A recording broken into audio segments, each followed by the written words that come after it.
ታላቁ ተጋድሎ ጸሐፊ ኤለን ጂ ዋይት ትርጉም መታገስ አጋዢ ተራኪ ጥላሁን ሸዋለማ ምዕራፍ 36 በቅርቡ ሊሆን ያለው ግጭት መንስኤዎቹ በሰማይ ከነበረው ከመጀመሪያው ታላቁ ተቃርኖ ወይም ከታላቁ ተጋድሎ ጀምሮ የእግዚአብሔርን ሕግ በኃይል መገልበጥ የሰይጣን ዓላማ ነው። ፈጣሪንም በመቃወም ወደ አመጽ የገባው ይህንን ለማሳካት ነበር። ከሰማይ ቢጣልም ተመሳሳዩን ጦርነት በምድር ላይ ቀጥሎበታል። ሽንጡን ገትሮ የሚያሳድደው ዓላማው ሰዎችን አታሎ የእግዚአብሔርን ሕግ እንዲጥሱ መምራት ነው። ይህም የሚከናወነው ሕጉን ሙሉ ለሙሉ ወደ ጎን በማድረግ ወይም ከመጀመሪያዎቹ አንዷን ባለመቀበል ሲሆን በመጨረሻ ውጤቱ ያው ነው። በአንድ ነጥብ ላይ የሚሰናከል እርሱ ለሙሉ ሕግ ንቀትን ያንጸባርቃል። ተጽዕኖና ምሳሌነቱ በመተላለፍ ጎራ ናቸው። ያዕቆብ ምዕራፍ 2 ቁጥር 10 ላይ በአንዱ የበደለ በሁሉ በደለኛ እንደሚሆን ይናገራል። በመለኮታዊ ሕግ ደንቦች ላይ ንቀት ለማሳረፍ ሲጥር ሰይጣን የመጽሐፍ ቅዱስን አስተምሮች ስላጣመማቸው መጽሐፍ ቅዱስን እንደሚያምኑ በሚናገሩ በሺህ በሚቆጠሩ ሰዎች እምነት ውስጥ ስህተቶች እንዲቀላቀሉ ተደርገዋል። በእውነትና በስህተት መካከል የሚደረገው የመጨረሻው የከረረ ጥል የእግዚአብሔርን ሕግ በተመለከተ ለረጅም ጊዜ ሲደረግ የነበረው ተጋድሎ ትግል መደምደሚያ እንጂ ሌላ አይደለም። አሁን እየገባንበት ያለው ውጊያ በሰዎች ሕጋዊና በያህዌ መመሪያዎች መካከል፣ በመጽሐፍ ቅዱስ ሃይማኖትና በተረት በወግና ባህል ሃይማኖት መካከል የሚደረግ ውጊያ ነው። በዚህ ትግል ውስጥ እውነትና ጽድቅን ተቃውመው የሚተባበሩት እንደራሴዎች አሁን በትጋት ሥራ ላይ ናቸው። በታላቅ ሰቆቃና ደም ዋጋ ተከፍሎበት ወደኛ የወረደው የእግዚአብሔር ቃል ዋጋ ቢስ ተደርጓል። መጽሐፍ ቅዱስ ሁሉም ሊደርሱበት በሚችሉበት ስፍራ ነው። የሕይወታቸው መሪ አድርገው የሚቀበሉት ግን ከቁጥር የሚገቡ አይደሉም። ከሃዲነት በሚያስደነግጥ መጠን በዓለም ብቻ ሳይሆን በቤተ ክርስቲያንም ውስጥ ተንሰራፍቷል። የክርስትና እምነት ምሰሶ የሆኑትን እነዚያኑ አስተምሮች ብዙዎች ክደዋል።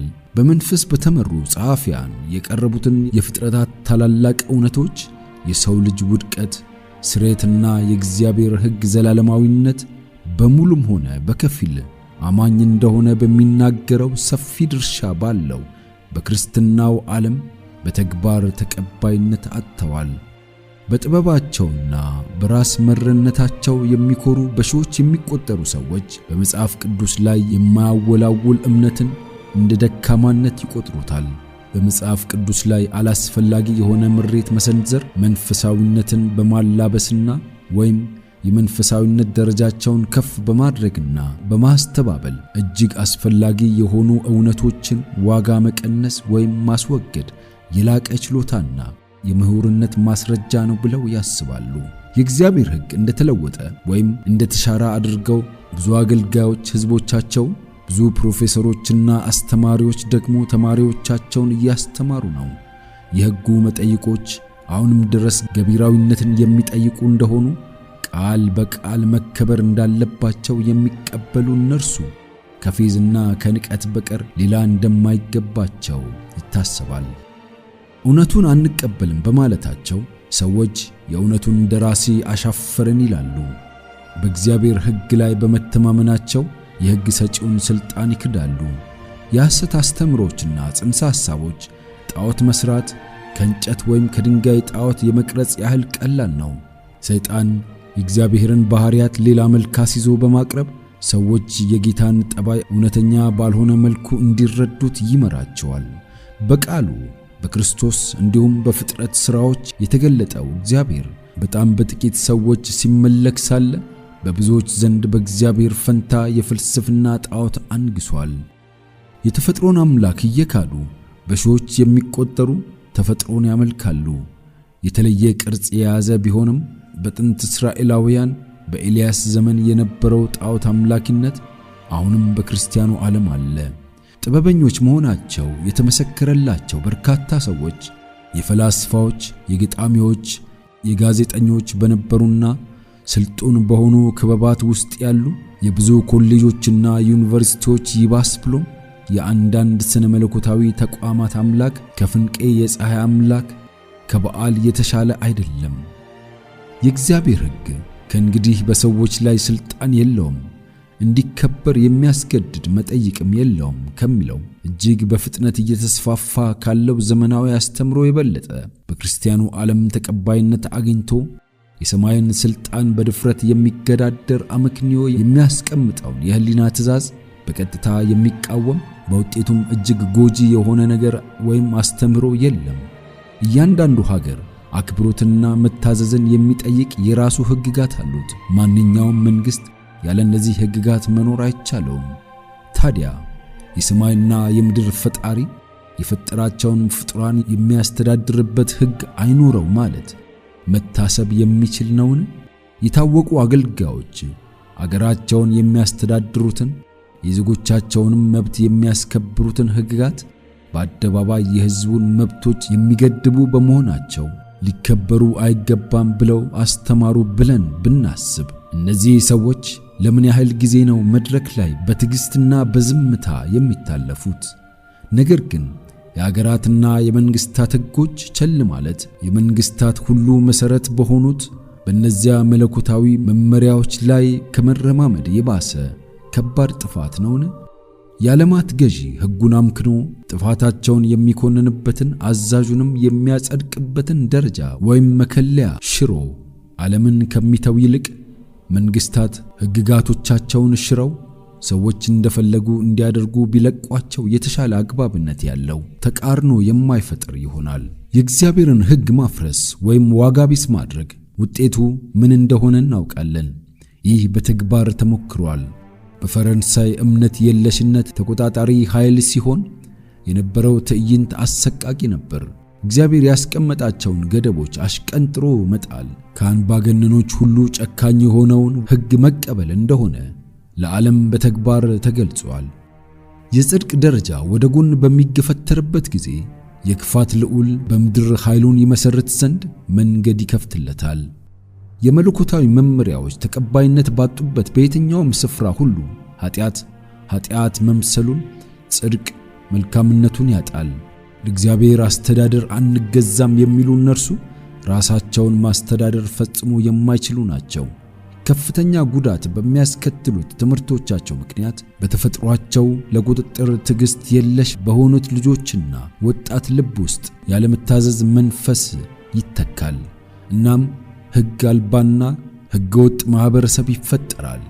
የእግዚአብሔርን መስፈርቶች የሚታዘዙትን በቀላሉ የሚያምኑ ናቸው ብለው ሲያፌዙባቸው ሳለ እልፍ አላፋት የሰይጣንን ማታለያዎች ሰፍ ብለው ይቀበላሉ።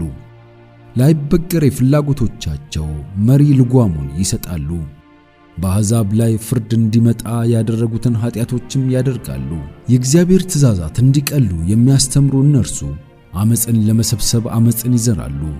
በመለኮታዊ ሕግ የተቀመጡት መገደቢያዎች ሙሉ በሙሉ ይነሳሉ። ብዙም ሳይቆይ የሰብአዊ ፍጡር ሕግጋት ቸል ይባላሉ።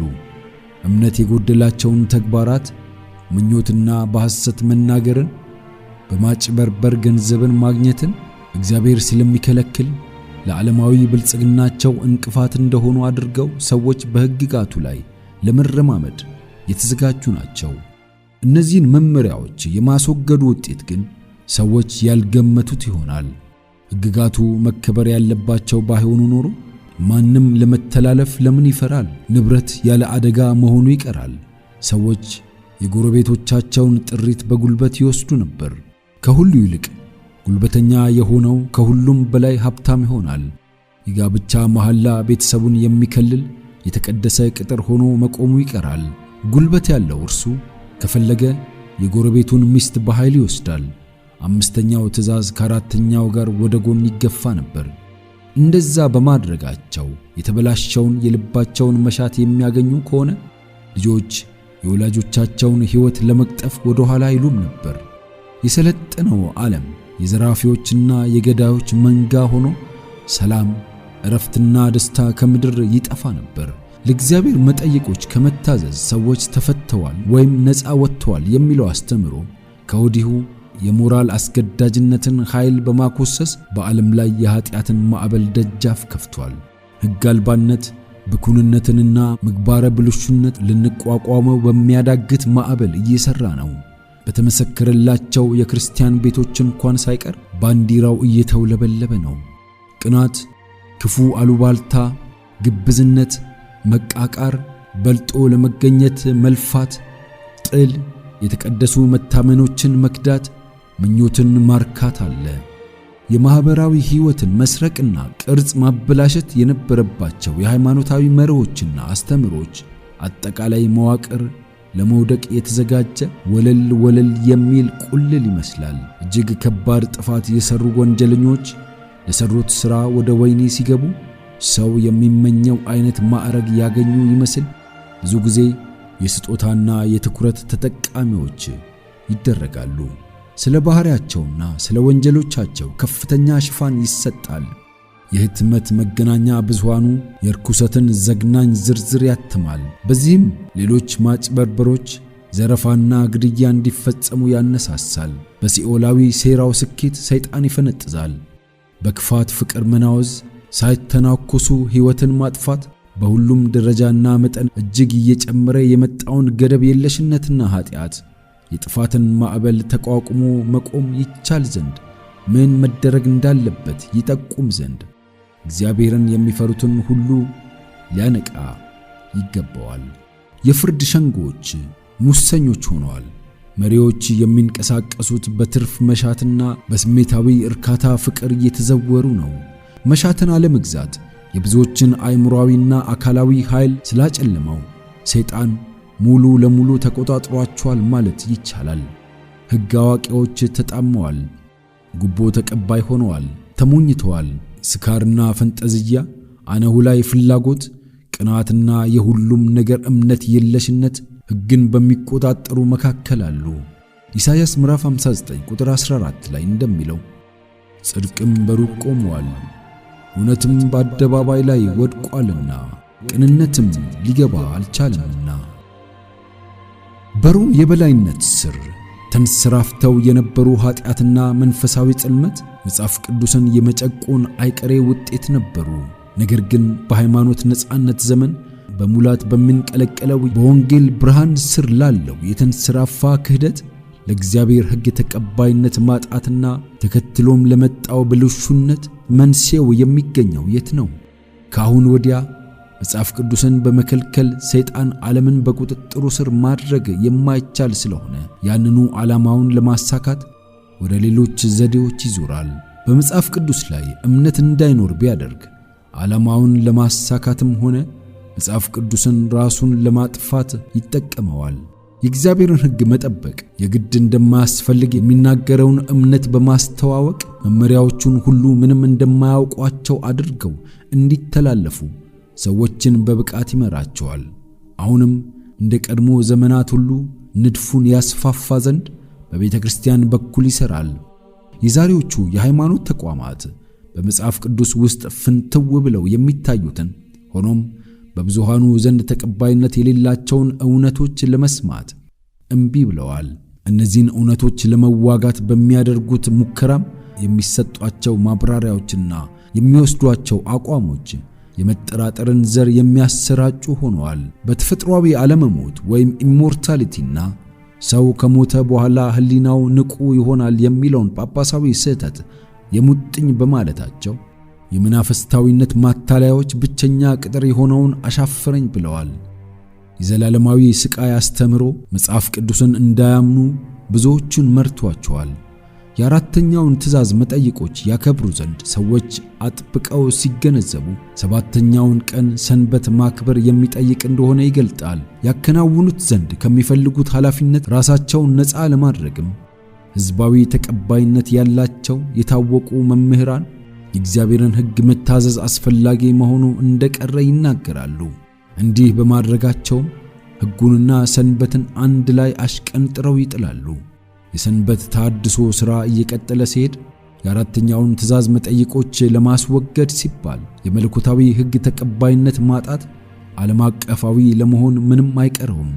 የሃይማኖታዊ መሪዎች የሚያስተምሩት ትምህርቶች ለቃል ኪዳን አፍራሽነት፣ ለመናፍስታዊነት፣ ለእግዚአብሔር ቅዱስ ሕግ ንቀት በር ከፍተዋል።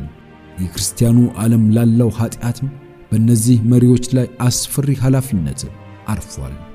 ሆኖም ይህ መደብ ራሱ በፍጥነት እየተስፋፋ ላለው ብልሹነት ምክንያቱ በአብዛኛው የክርስቲያን ሰንበት ተብሎ የሚጠራው በመርከሱ እንደሆነ የአይሁድን መጠይቅ አስገዳጅ ማድረግ የህብረተሰብን ግብረገብነት በእጅጉን እንደሚያሻሽለው ይናገራል።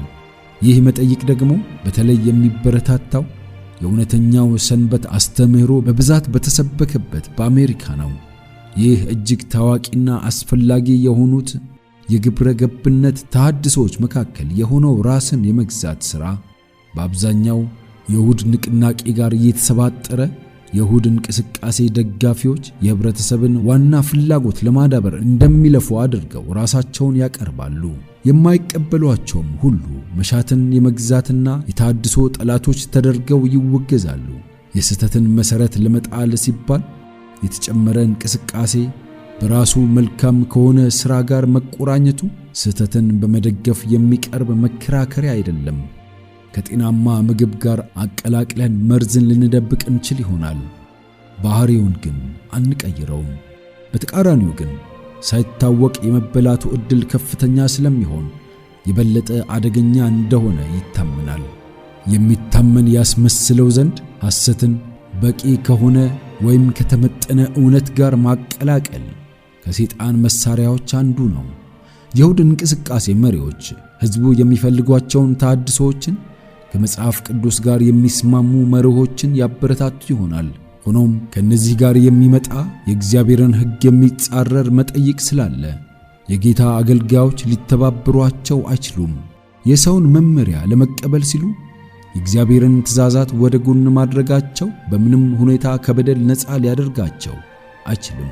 በሁለቱ ታላላቅ ስህተቶች ማለትም ነፍስ አትሞትም በሚለውና በይሁድ ቅዱስነት አማካኝነት ሰይጣን ሰዎችን በማታለያዎቹ ስር ያስገባቸዋል።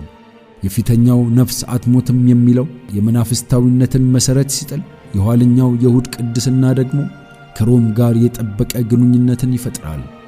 የአሜሪካ ፕሮቴስታንቶች የመናፍስታዊነትን እጅ ለመጨበጥ ባሕረ ሰላጤውን አቋርጠው እጃቸውን የሚዘረጉ የመጀመሪያዎቹ ይሆናሉ። ከሮማዊነት ኃይል ጋር ይጨባበጡ ዘንድ ገደሉን አልፈው እጃቸውን ይዘረጋሉ። በዚህ 3 እጥፍ ተጽዕኖ ጥምረት ስርም ይህች አገር የህሊናን መብቶች በመርገጥ የሮምን ዱካ ትከተላለች። መናፍስታዊነት የዘመኑን የይስሙላ ክርስትና የበለጠ የመሰለ ሲሄድ ለማታለልና ለማጥመድ የበለጠ ኃይል ይኖረዋል። እንደ ዘመናዊ የነገሮች አደረጃጀት ወይም ማቀራረብ ሰይጣን ራሱ ይለወጣል። የብርሃንን መልአክ ባህሪ ይዞ ይገለጣል። በመናፍስታዊነት እንደራሴነትም ተአምራት ይደረጋሉ። ሕሙማን ይፈወሳሉ። ብዙ ሊካዱ የማይችሉ አስደናቂ ተአምራቶች ይፈጸማሉ። መናፍስቱም በመጽሐፍ ቅዱስ እንደሚያምኑ ስለሚናገሩና ለቤተ ክርስቲያን ተቋማትም ያላቸውን አክብሮት ስለሚያንጸባርቁ ሥራቸው የመለኮታዊ ኃይል መገለጥ ተደርጎ ተቀባይነት ያገኛል። በታማኝ ክርስቲያኖችና እግዚአብሔርን በማይመስሉ መካከል ያለው መለያ መስመር አሁን ለይቶ ለማወቅ አስቸጋሪ ሆኗል። የቤተ ክርስቲያን ምዕመናን ዓለም የሚያፈቅረውን ያፈቅራሉ። ከነርሱ ወይም ከዓለማውያን ጋር ለመተባበር የተዘጋጁ ይሆናሉ። ሰይጣን ደግሞ ወደ አንድ አካልነት ሊያዋህዳቸው ቁርጥ ውሳኔ ያደርጋል። በዚህም ሁሉን ወደ መናፍስታዊነት ሰልፍ በመጥረግ ጉዳዩን ያጠነክራል። የእውነተኛ ቤተ ክርስቲያን ማረጋገጫ ምልክት ተአምራት እንደሆነ የሚኩራሩት ጳጳሳውያኑ በዚህ አስገራሚ ድርጊት ፈጻሚ ኃይል በቀላሉ ይታለላሉ። የእውነትን ጋሻ አሽቀንጥረው የጣሉ ፕሮቴስታንቶችም ይሞኛሉ። ጳጳሳውያኑ ፕሮቴስታንቶችና ዓለማውያን ኃይል አልባውን የአምልኮ መልክ ይቀበላል።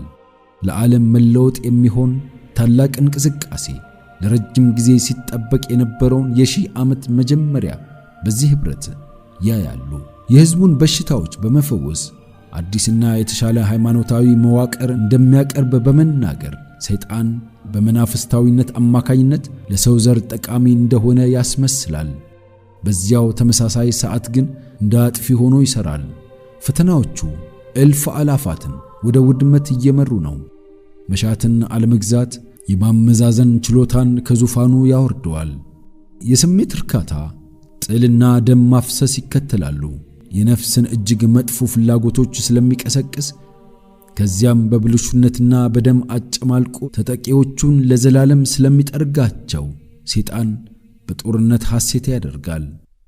እንዲህ ካደረገ በእግዚአብሔር ቀን ይቆሙ ዘንድ ከመዘጋጀት ሥራ የሰዎችን አእምሮ አቅጣጫ ማሳት ይቻለዋልና መንግሥታት እርስ በርሳቸው ጦርነት እንዲያነሱ ማነሳሳት የእርሱ ዓላማ ነው። ያልተዘጋጁ ነፍሳትን መከር ይሰበስብ ዘንድ ሰይጣን በአየር ንብረት ወይም ማለትም አውሎ ነፋስ፣ ከባድ ዝናብ በመሳሰሉት አማካኝነትም ይሰራል። የተፈጥሮን የቤተ ሙከራ ምስጢራትን አጥንቷል። እግዚአብሔር እስከ ፈቀደበት ጥግ ድረስም ኃይሉን ሁሉ ተጠቅሞ የአየር ንብረትን ይቆጣጠራል። ኢዮብን እንዲያሰቃይ በተፈቀደለት ጊዜ የፍየልና የበግ መንጋዎቹን፣ ከብቶቹን፣ አገልጋዮቹን፣ ቤቶቹን እንዲሁም ልጆቹን እንዴት ባለ ፍጥነት አንዱ ችግር ሌላውን እየተከተለ እየተጠራረጉ እንደጠፉ እናያለን። ፍጥረታቱን የሚጠብቃቸው ከአጥፊውም ኃይል የሚከልላቸው እግዚአብሔር ነው። ነገር ግን የክርስቲያኑ ዓለም ለያህዌ ሕግ ንቀት አሳይቷል። እግዚአብሔርም አደርጋለሁ ብሎ የተናገረውን ያንኑ ያደርጋል። በረከቶቹን ከምድር ይወስዳል። በሕጉም ላይ ከሚያምፁ እንደነርሱ የሚያደርጉ ሌሎችን ከሚያስተምሩና ከሚያስገድዱ የጥበቃ እንክብካቤውን ያነሳል። እግዚአብሔር በተለየ ሁኔታ በማይጠብቃቸው ሁሉ ላይ ሰይጣን ቁጥጥር አለው። የራሱን ዕቅድ ለማሳካት ለአንዳንዶቹ ያደላል፣ ያበለጽጋቸዋልም።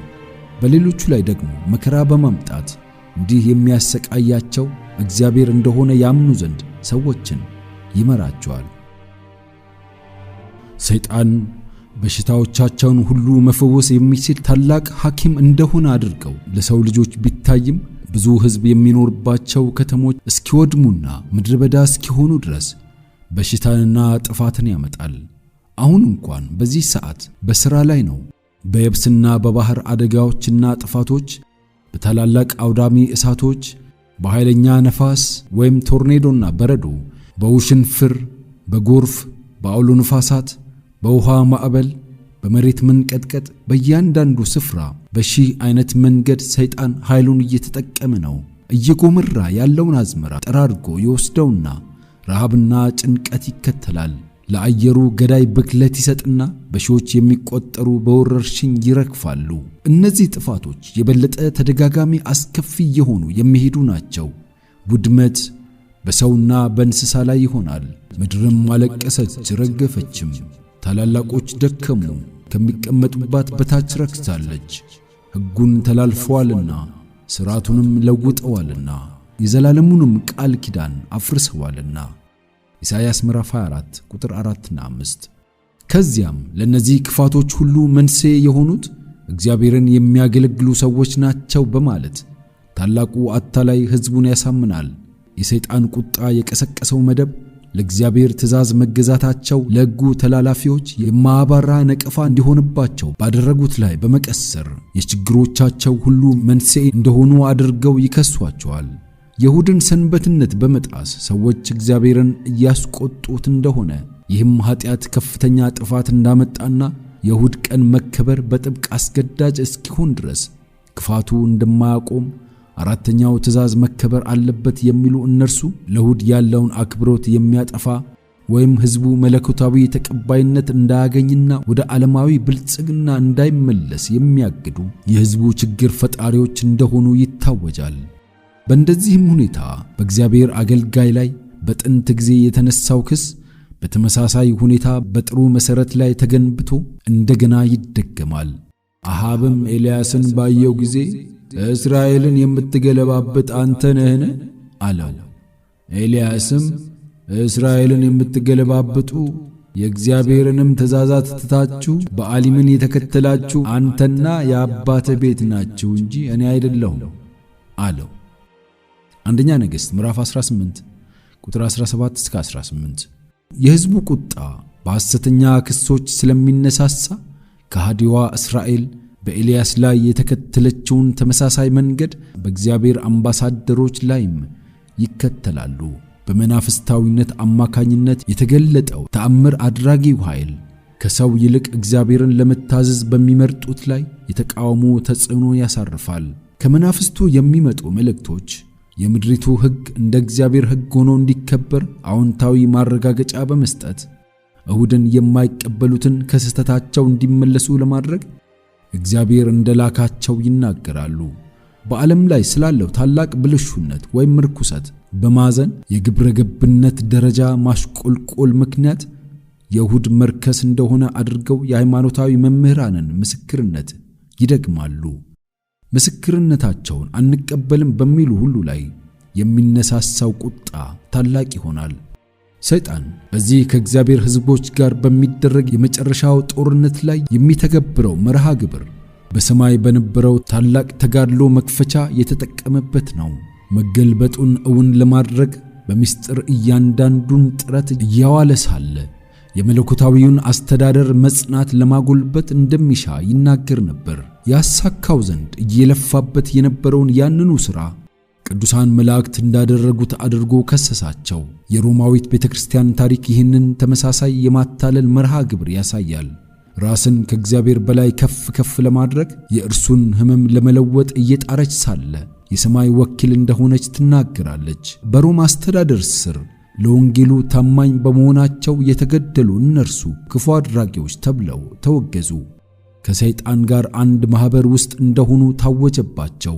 በወቀሳ እንዲሸፈኑ በሕዝቡም ዓይን ለራሳቸውም እንኳን ሳይቀር እጅግ አሰቃቂ ወንጀለኞች ሆነው እንዲታዩ የተቻለው ዘዴ ሁሉ ተግባር ላይ ውሏል። አሁንም እንዲሁ ይሆናል። ሰይጣን የእግዚአብሔርን ሕግ የማያከብሩትን ለማጥፋት እየጣረ ሳለ ሕግ ተላላፊዎች ተብለው እንዲከሰሱ እግዚአብሔርን የሚያዋርዱ በዓለም ላይም ቅጣት የሚያወርዱ ሰዎች ሆነው እንዲወነጀሉ ያደርጋቸዋል። እግዚአብሔር ፍቃድንም ሆነ ሕሊናን ፈጽሞ አያስገድድም። ሰይጣን ግን በቋሚነት የሚያዘወትረው መንገድ ማታለል ያልቻላቸውን ሰዎች በቁጥጥር ስር ለማድረግ በጭካኔ ማስገደድ ነው። በፍርሃትም ይሁን በኃይል ሕሊናን ለመግዛትና ለራሱ ክብር ለማትረፍ ይጥራል። ይህንንም ለማሳካት በሃይማኖታዊና በመንግስታዊ ባለስልጣናት በኩል በመስራት የእግዚአብሔርን ሕግ በመገዳደር የሰብአዊ ፍጡርን ሕግጋት አስገዳጅ እንዲያደርጉ ያንቀሳቅሳቸዋል።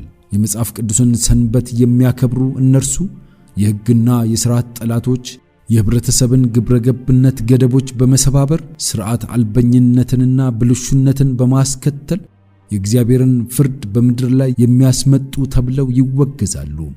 ትክክለኛውን ድርጊት ልቅም አድርጎ ለመፈጸም የሚያደርጉት ጥንቃቄ መንቻካነት፣ ግትርነትና የሥልጣን ንቀት ይባላል። በመንግስት ላይ ቅር የተሰኙ ተደርገው ይከሰሳሉ።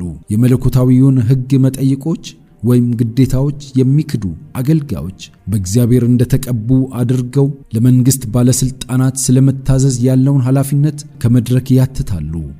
በሕግ አውጪ አዳራሾችና በፍርድ ቤቶች ትእዛዝ አክባሪዎች ያልሆኑትን መልክ ተሰጥቷቸው ይፈረድባቸዋል። የሚናገሩት ቃል የውሸት ቀለም ይቀባል። በሐሳቦቻቸው ላይ መጥፎ ቅንብር ይከናወንባቸዋል። ለማለት ወይም ለማድረግ የፈለጉት ተጣሞ በመጥፎ ይተረጎምባቸዋል። የፕሮቴስታንት አብያተ ክርስቲያናት የእግዚአብሔርን ሕግ የሚደግፉትን ግልጽ መጽሐፍ ቅዱሳዊ መከራከሪያዎች አንቀበልም ሲሉ መጽሐፍ ቅዱስን ተጠቅመው እምነታቸውን መገልበጥ የማይቻላቸውን ሰዎች ጸጥ ለማሰኘት ይሻሉ። ለእውነቱ ዓይናቸውን ቢያውሩም አሁን እየያዙ ያለው መንገድ ግን የተቀረው የክርስቲያኑ ዓለም የሚሰራውን የማይሰሩትን ለጳጳሳዊ ሰንበት መጠይቆችም ዕውቅና ባለመስጠት ሳያወላውሉ የሚቃወሙትን እነርሱን ወደ ማሳደድ የሚመራ አቅጣጫ ነው። ሁሉም መደቦች እሁድን እንዲያከብሩ ለማድረግ ይቻላቸው ዘንድ ጉቦ ለመስጠት፣ ለማግባባት ወይም ለማስገደድ የቤተክርስቲያንና የመንግስት ሹማምንት ህብረት ይፈጥራሉ። የመለኮታዊ ስልጣን እጦት በጨቋኝ አዋጆች ይደጉማል። ፖለቲካዊ ብልሹነት የፍትህን ፍቅርና ለእውነት ያለውን ክብር እያጠፉ ነው። በነጻዋ አሜሪካ ሳይቀር አስተዳዳሪዎችና ሕግ አውጪዎች የሕዝቡን ድጋፍ ለማትረፍ ሲሉ እሁድ እንዲከበር የሚያስገድድ ሕግ እንዲወጣ ለሚነሳው ሕዝባዊ ጥያቄ እጅ ይሰጣሉ። እጅግ ከፍተኛ መስዋዕትነት ያስከፈለው የህሊና ነጻነት ከዚያ ወዲያ አይከበርም። በቅርቡ በሚመጣው ቅራኔ ለነብዩ ቃላት ጥሩ ምሳሌ የምናይ ይሆናል። ዘንዶም በሴቲቱ ላይ ተቆጥቶ የእግዚአብሔርን ትእዛዛት የሚጠብቁትን የኢየሱስም ምስክር ያላቸውን ከዘሯም የቀሩትን ሊዋጋ ሄደ። ራዕይ ምዕራፍ 12 ቁጥር 17። ታላቁ ተጋድሎ ምዕራፍ 37 ይቀጥላል።